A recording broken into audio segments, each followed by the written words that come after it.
ఓం శ్రీమాత్రే నమః. చాలామందికి నరఘోష ఎక్కడికైనా వెళ్ళినప్పుడు దిష్టి దోషాలు గానీ, తొక్కుడు గానీ, ఏదైనా చెడు ఈ ప్రయోగాలు గానీ తొక్కామని చెప్పి అనుమానం వచ్చిద్దనమాట.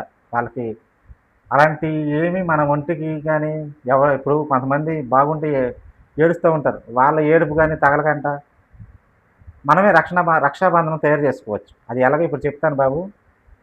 రక్షాబంధనం ఎలా తయారు చేసుకోవాలి? ప్రతి మనిషి ఇది కట్టుకోవచ్చు. చక్కగా మీరే తయారు చేసుకోవచ్చు. ఎలా అంటే 3 రకాల దారాలు తెచ్చుకోవాలి. ఎరుపు, పసుపు, నలుపు 3 రకాల దారాలు తెచ్చుకొని మనిషి ఎవరికైతే కావాలో వాళ్ళు ఎంత బారుంటే అంత పోగులు తీసుకోవాలి. 63 పోగులు తీసుకోవాలి. 3 దారపుండల్లో నుంచి తీసుకోవాలి. తీసుకొని అవి దగ్గరికి మన చెయ్యికి కట్టేంత మడత పెట్టుకొని అప్పుడు మీ కులదేవత పేరు తలుచుకుంటా ముళ్ళేసుకోవాలి. అవి 3 ముళ్ళు కింద ఎయ్యాలి. 3 ముళ్ళేసుకొని చేతికి కట్టుకోండి. ఒకరోజు రాత్రంతా మీ పూజా మందిరంలో పెట్టుకొని పొద్దున్న సూర్యుడు ఉదయించేటప్పుడు ఆ రక్షాబంధన తాడుని మీ చేతికి కట్టుకోండి. అద్భుతంగా పనిచేస్తుంది. మీ మీద ఎటువంటి చెడు ప్రయోగాలు గానీ, నరదిష్టి గానీ ఏమి తగలవు బాబు. ఇది చాలా అద్భుతమైన తంత్రం. ఓం శ్రీమాత్రే నమః.